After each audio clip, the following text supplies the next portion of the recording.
नमस्कार आणि आता सविस्तर वृत्त। राष्ट्रपिता महात्मा गांधी यांची आज 63वी पुण्यतिथी। त्यानिमित्त त्यांना श्रद्धांजली अर्पण करण्यासाठी देशभरात विविध कार्यक्रमांचे आयोजन करण्यात आले आहे। आजचा दिवस शहीद दिवस म्हणूनही पाळला जातो। देशाच्या स्वातंत्र्यासाठी तसंच कल्याण आणि प्रगतीसाठी हौतात्म्य पत्करणाऱ्या शहीदांना आज आदरांजली वाहिली जाते। त्यासाठी देशभरात सकाळी 11 वाजता 2 मिनिटे मौन पाळलं जाणार आहे। राष्ट्रपिता महात्मा गांधी यांच्या पुण्यतिथीनिमित्त मुंबईतल्या विद्यार्थ्यांनी काल शांती यात्रा काढली। सांप्रदायिक सद्भावना आणि दंगल विरोधी फलक घेतलेले 1200 विद्यार्थी या यात्रेत सहभागी झाले होते।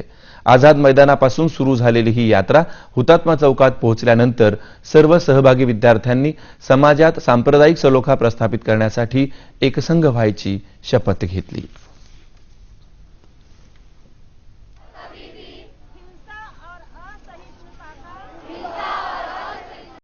याबरोबरच हे बातमीपत्र संपलं। पुन्हा भेटूया दुपारी 2:30 वाजता सह्याद्री उपग्रह वाहिनीवर। नमस्कार।